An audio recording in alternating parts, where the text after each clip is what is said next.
right, guys. It is a massive honor for me today to have somebody as a guest who's not only a close personal friend, but a profound professional inspiration. If you don't know Mike Malpass, Mike is, among many things, a lifelong martial artist.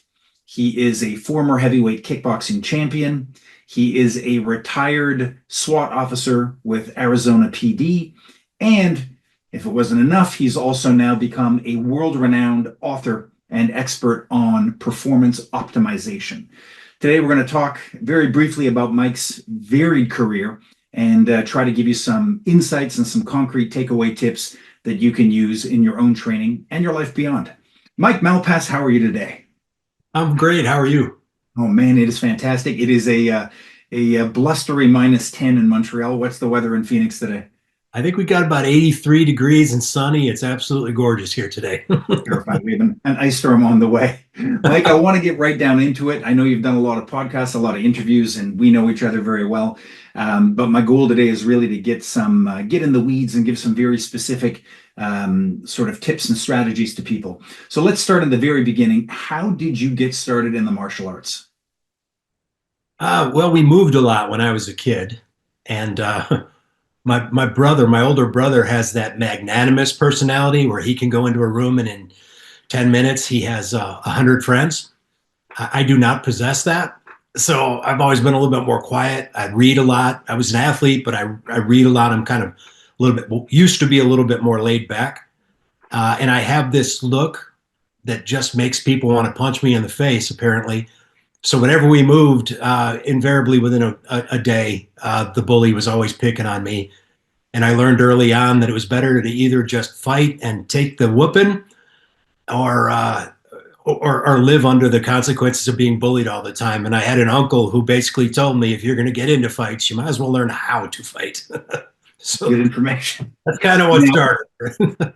your main discipline is the Burmese martial arts, and that's something that the casual listener doesn't know much about. How would you summarize these arts? So I started in Ishinryu and Shotokan karate, which were more of the traditional route. And then when I went to college, I got introduced to the Burmese systems. And I think um, the easiest way to say it is, if you're looking for more of a combative mindset as opposed to perfection of character. So if your goal is you want to be a better human being, then the traditional martial arts are awesome. If you actually want to learn combat, weapons, unarmed combatives, then a more combative discipline might be a better fit for you. And that's what the Burmese arts are. They're designed specifically for fighting. There's not a, we talk about, being a better person and all that stuff, but the key element of it is learning combatives. So Now, if you could go back, because like you, I started off in Shotokan, and there was a lot I learned from it. If nothing else, that it wasn't a good fit for me. But if you could go back in time and you could speak to yourself when you were starting off in the martial arts, or if you could speak to someone listening who's considering their first style or a new style, what information or what advice would you give them? knowing what I know now, I would say I would go back and tell myself, start with a basic wrestling program, then start with a basic boxing program, and then go wherever you want to go with it. Because if you've got the fundamentals of wrestling down and you have the fundamentals of boxing down, now you can make your choice. You want to perfect your character? Go perfect your character. If you want to learn more about combatives, you now have the whole world open to you, because the information that takes a long time to catch up on is already available to you. If someone can't hold you down to the ground, then you don't have to worry too much about anything other than learning what submissions they can apply to you when you're not getting pinned. If you understand the fundamentals of protecting your head, protecting your body, you can now move on to go, well, you know what? I'd like to add kicks to the game.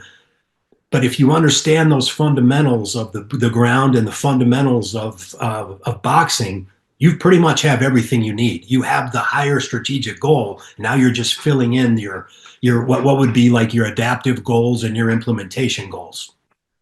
Now, how did you make the leap? You started off, was your first competitive sport kickboxing? Was that where you started? The first I started in that traditional hard style Shotokan sparring, Mhm. which actually was fun, and I actually did like that. But what you learned was that you're really only fighting Shotokan against Shotokan. So that when you tried to adapt it to other styles, it didn't adapt as well because you just hadn't seen those things before. So I had gotten into I originally got into boxing at Ohio University. And then when there were no fights left to get in boxing because the season had changed, I didn't even know. I found out that the coaches were also world known kickboxers. And I'm like, well, what's kickboxing? And they're like, well, you pretty much add kicks to boxing and there's some other things, some nuances to it. I'm like, well, heck, I'll try that out then. And it was funny. I'd signed up for a fight in like 3 weeks from when I started kickboxing. So my first kickboxing fight was throw the minimum amount of kicks you can and box. And then I learned, okay, that wasn't bad. That wasn't horrible. I actually won. So then I was like, okay, well now I need to learn a little bit more about the kicking, the nuances, and in some cases we allowed knees, so I had to learn all that stuff. And then I just learned that it was fun. So I would split between boxing and kickboxing based on who was available to fight at the time, and it was great because my I got a lot more experience, twice the experience, by not waiting for the season to come around again for boxing. Now, to the listener that might be contemplating competitive martial arts or that is already in it, are there any pitfalls or mistakes that you might caution them against that you might have made? Well, my biggest mistake was I was a fear-based fighter. So fear motivated me early on, and it works until it doesn't. And it basically worked for me for about 3 years. And then after 3 years, I was asked to step up in experience. And I was facing someone who was much older. I was 19 or 18 or 19 years old at the time. I was fighting a guy who's probably 32 years old at the time, and he had a lot more experience than I did. In fact, the year before, he had fought one of my coaches, and I think one of my coaches had won a split decision against him. And now they're asking me to go from a novice division into an open division. And I was cocky enough to think I could get away with it.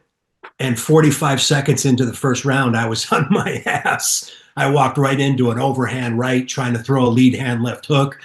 And I found out he wasn't intimidated by me at all. I got up in about 6 seconds, and the referee asked a question. I must not have given a very good answer because that was the end of my night. And that was probably the biggest pivotal moment in my competitive career where I decided that emotion wasn't going to get me where I wanted to go. And now I had better learn to get a handle on those emotions, especially the fear. I think it was Customato who told Mike Tyson, fear is a fire, and it can either energize you and give you the fuel you need, or it can consume you. Yeah. Well, when you face someone who isn't fear-based and you are fear-based, it's going to consume you. So Now, at what point did you decide to go into law enforcement? I always knew I wanted to be a cop since I saw the movie True Grit with John Wayne when I was a kid. I originally wanted to be a U.S. Marshal, and when I got hired in Phoenix to be a Phoenix cop, I also got hired by the U.S. Marshal Service. But the first place they offered me was the D.C. jail and not actually going to look after bad guys. Phoenix gave me the opportunity to go directly after bad guys, so I chose that. I've known probably since I was 12 years old that I wanted to be a cop and that was going to be the direction I went into, even though I kind of studied kinesiology in college. I knew I was going to end up in law enforcement. There was no getting around it. So, Now, am I right in saying that you started off in Ohio as a cop and then you transferred to Arizona? yeah, I was with the city of Dublin, Ohio, just outside of Columbus for about 4.5 years, and then came out to Phoenix and was in Phoenix for about 25 and a half years.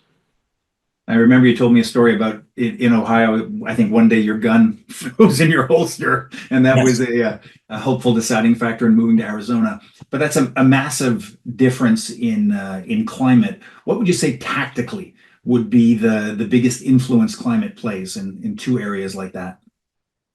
Well, in Ohio, if you're rolling around on the ground in the snow, it's cold, it might be uncomfortable, but you're going to be okay. You roll around in the summer on the ground here. If you're dealing with a suspect and you go to the ground, you're going to get third-degree burns all over your body. If it's 120 here, the pavement's 156 to 165 degrees. You're actually searing your skin.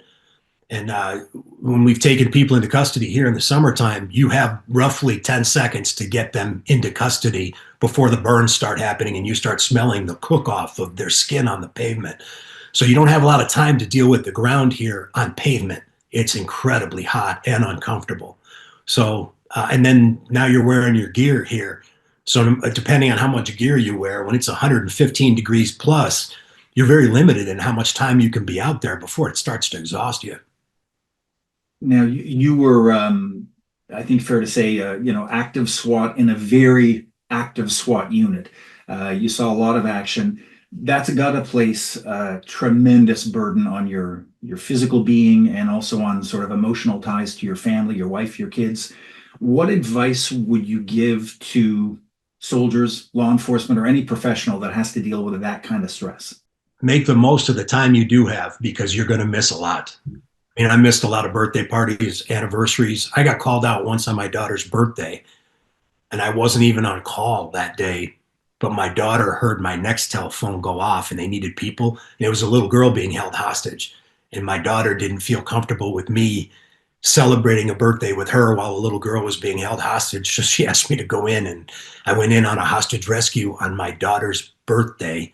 They were so exhausted that I ended up taking the lead, and now I'm going down a hallway toward a hostage taker. And it's my daughter's birthday. And I remember thinking this would be a horrible day to get shot on my daughter's birthday. But those are the things, it's just part of the job. But the big thing is to make the most of the moments that you have because you're going to miss out on a lot. It's unfortunate. I missed out on a lot. I wish I could get some of it back, because my kids are adults now.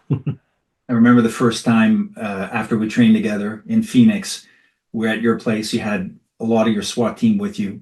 We were having pizza, and I can't remember. I want to say pagers, maybe it was cell phones. We were watching like UFC 20 or something. It was that long ago, and you all started getting sort of chimes, and you all stood up and said, another team's taking it," and sat back down. And that's when I realized how constant that job is. It's a brutal demand. What would you say? I know there must be many, but what would be one of the big takeaway lessons that working SWAT taught you? Well, it was an extension of that idea of that the more you can learn to handle the emotion of it and control the emotion of it, the better your brain was going to perform at the extremes. Uh, so it really started my interest in learning about the brain and the difference between how the brain processes information at rest and then how it processes information under fear, anxiety, stress, and pressure in chaotic and ambiguous environments. Um, the big thing I think it can teach you is we're capable of a lot more than we ever give ourselves credit for. And you're never going to know if you won't put yourself out there a little bit and be willing to accept the losses along with the wins. There are going to be some hiccups along the way. That's just life. Don't be a fighter if you're not willing to accept the loss. And if you go in assuming that you're going to be 150 and 0 by the time you retire, you're probably not fighting anybody good. You're not going to learn. I mean, you could certainly coax yourself into being 150 and 0 by selecting very carefully who you fight, but you're not going to learn a lot doing that. I learned most of what I learned from fighting very, very good people in either a competitive or a sparring environment. And I'm talking like world champion boxers and kickboxers. I learned a lot by taking my lumps and just learning those lessons. And then real life is no different. Sometimes you're the hammer and sometimes you're the nail. And if you're not willing to accept that, you're going to live a pretty sheltered life. Now, knowing you as I do, I know you've had an academic interest in performance optimization and fear processing for a long time. What made you, because you waited quite a while before you started writing, what made you finally make the leap and start putting out some books? A lot of my students were asking for workbooks to go because I had started presenting science when I taught. And I'd been looking into how the brain processes information. I actually just entered my master's program for human performance psychology. So this is my field of study now. Um, but in that research, a lot of people were saying, could you write that down? Is there any way you could get this down into like a manual form or like a pamphlet form? And then as I started to write the pamphlet, it became it became more than a pamphlet. And then next thing you know, it became a book. And now, of course, the next thing everybody's asking for is, can you make it an audiobook? Because we want to hear it not in any, we want to hear it in your voice, your nuances, and please don't edit it the way, don't worry about who gets offended, because we want to hear you teach it the way you normally teach it. So that's kind of, all it was meant to be originally was, if you're interested in what I'm telling you while I'm teaching you, here is something to go with it. And then it was my father who convinced me that it might be good information for everyone else, even though it's kind of a niche market. Um, I started writing it down. I'm gonna shoot out the three titles of your books in order. Do your best to summarize each in 2 to 3 sentences. So, book number one, Taming the Serpent. A primer for anyone who wants to be in law enforcement that talks about all of the higher strategic goals of being a cop. Book two, Fall seven, Rise eight. For anyone who wants to be 1 to 2% better every day at anything they do, but specifically that book was also geared towards people who are already in law enforcement who wanted to go beyond what the academy taught them. You have them all lined up behind you. I only have Tenacious Resilience in custody because the first two I've lent out. I think Taming the Serpent I have about 10 copies of, and I lend them out to friends and I never get them back. So that's usually a good sign. So book three, fairly new, came out this year. Tenacious Resilience. What is that one about? For anyone, athlete, cop, any performance endeavor, including just day-to-day life. How does the brain process information? The difference between no stress and pressure, stress and pressure, and how to use the aspects of tenacity and resilience to get peak performance in whatever you want to perform better in. This newest book has a huge focus on how to train. And it's packed. I mean, there's a lot of really great tips in there, and you and I have worked together for quite a while in this domain. If you had to choose one tip to give to a listener that they might be able to put into their own training or their own life, what could it be? A lot of us are looking for automaticity of skill. They want the procedural skill where you don't have to think about it. But there's an overgeneralization of what that is. So it's one thing to know how to punch a bag, to know how to even drive a car. There are certain skills you don't have to think about until something goes wrong. The uncertainty kicks in. The brain doesn't like uncertainty.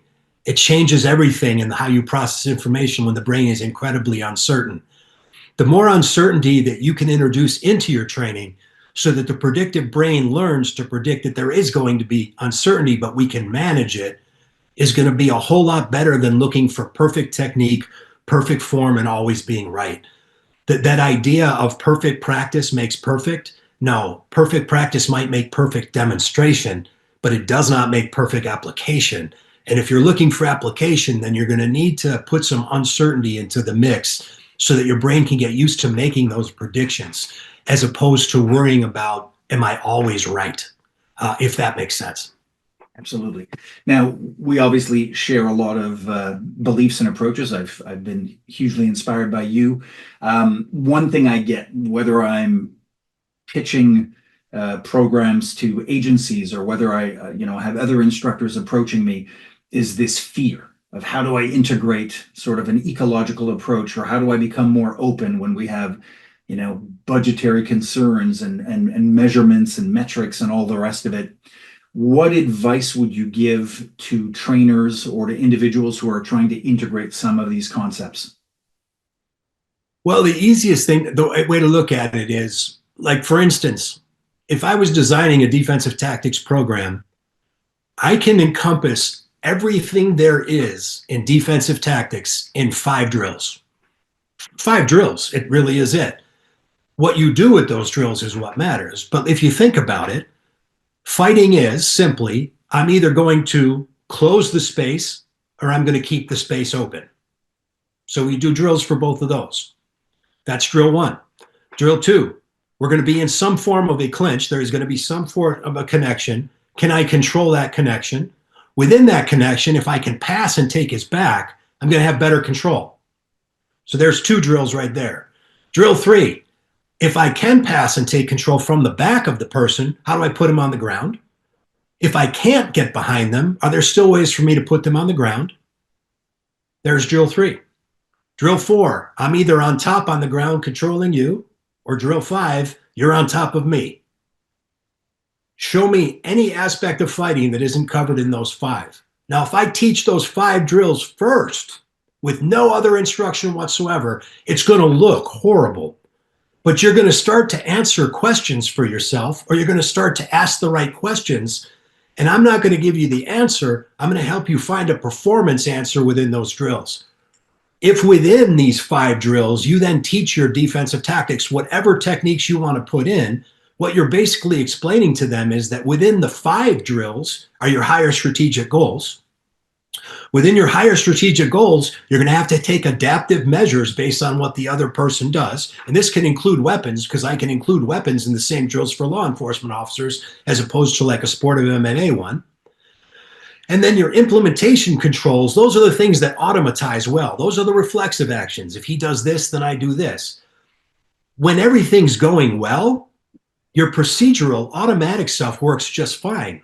It's when things aren't going well that you're going to have to make adaptive controls with your higher goals in mind.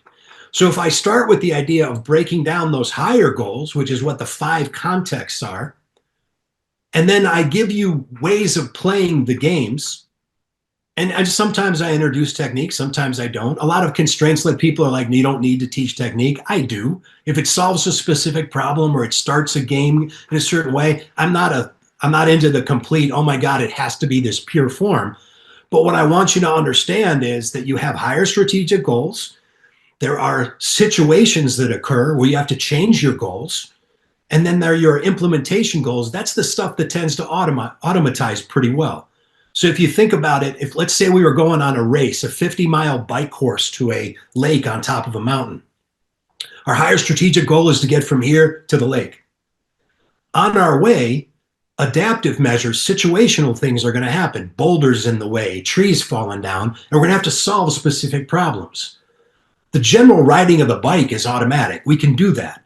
But every now and then, something's going to happen situationally where we have to make a quick decision. How am I going to go about getting around this boulder, over this tree, stuff like that? That's going to be easy stuff along the way. But let's say as you get 25 miles in the course, there's now a flash flood up the mountain, and your path is being blocked by a raging river. Now, your higher strategic goal, you may still want to get to that lake, but everything just changed. Whatever path you had to get there is completely different. Now we're going to have to effortlessly or use effortful thinking to try to solve the problem of how we're going to get there. We pick a new route, higher strategic goal. There's still going to be things in our way, situationals, but our implementation stuff can still take care of that along the way. If we look at training with those goals in mind, then we're not looking for a perfect reflex action. We're learning how to do that. When do we change our higher strategic goals? When do we use our situational goals? And then an understanding that our implementation stuff, our procedural skills are going to be there for us. I think people miss the context picture a lot in their training and are looking only for that automatic skill. But the brain doesn't work that way. It has higher level controls. In fact, it's called meshed control, is one of the theories of how it does it, how it goes back and forth between these different, I have an automatic answer for this, so it gives you one. Okay, we have a little bit more of a problem solving thing here, or we have something we've never seen before. Now we really need a lot of conscious effort to solve the problem. Now you're well known in law enforcement circles. I would dare say you're approaching legend status. I know that with your newest book, you made a really, I would say, a conscious effort to try to appeal to the layperson as well. What would you say to the non-law enforcement, non-military person that they could get from this book? Well, there's anything where you don't feel confident and want to develop confidence, or anywhere where you don't feel like you settled for mediocrity in the past but want to be something better than that. That book has so much information that applies to life. To me, that's the information that I use every day for everything, not just for fighting, not just for law enforcement, or not just teaching law enforcement. It's just a better understanding of how the brain processes information and why we even feel emotions in the first place. They're there to guide our behavior if we understand that, especially if everything's working the way it should work, as opposed to like depression and anxiety. But if you understand the predictive processing, then you understand that even anxiety and depression are predictions of the brain. So if you understand that, there's a lot of things you can do to actually have a little bit more control over your life, number one. And number two, I think you'll find for people who don't like to stick themselves out there too much, that if you're willing to accept some risk, you'll be amazed at what you can get done if you're willing to accept just a little bit of risk. And then when you accept a little bit of risk and win, you're willing to accept a little bit more. And every now and then you're going to take your lumps and you're going to go, okay, that didn't work out too well. But there's something to be said for trying and failing as opposed to not trying at all. And I think that sometimes we just hold ourselves in check. There's all the people who say they wanted to be a competitive fighter, a competitive athlete, and they wish they had. Well, how about instead, don't say you wish you had, say you gave it a good shot and then see what happens. Sometimes you win, sometimes you lose. But it feels a lot better to try and fail than to not do it all. So I think that's the message for anyone who feels like they've kind of kept themselves back a little bit, kept themselves in check, to take on a little risk and be willing to accept the consequences of it. Now, as we record this, we are on the cusp of ending 2024. What does 2025 have in store for Mike Malpass? I'm going to get deep into the master's program in human performance, and then the goal is to start getting into research. I want more research, more geared towards law enforcement, which can then be used towards athletes. But I'm more interested in what the difference is in peak performance and the people who rise up and get it done, and the difference in the people who they just default to something else and don't get it done. That's kind of the driving thing. I want more on that, and I want it specific to endeavors where it matters the most. So that's kind of the driving force for 2025. Your thesis might make book number 4. I'm just saying. Mike, we'll see. We'll see how the theories work out. Mike, I just want to thank you for your time. I'm a huge fan, and I just want to get you out there to the widest possible audience. If you do not know Mike's work, or if you only have 1 or 2 of them, all of his books are available on Amazon and wherever fine books are sold. But they're absolutely great reading. Book 3, especially if you are not law enforcement, if you're a martial artist, if you're a stockbroker, I think there's a lot of application. So Mike, thank you for putting your knowledge and your wisdom into writing so that a wider audience can get it. And thank you for your time today, brother. Oh, thank you. And don't make this sounds a little bit too much like I'm the driving influence here. I've learned as much from you as all the way around, brother. There's a lot I've learned from you in the We're last. morphing into one human. Look at it. Yeah, I know. We're getting closer to. All right, brother. All the best. Happy holidays to you and the family. And same to you.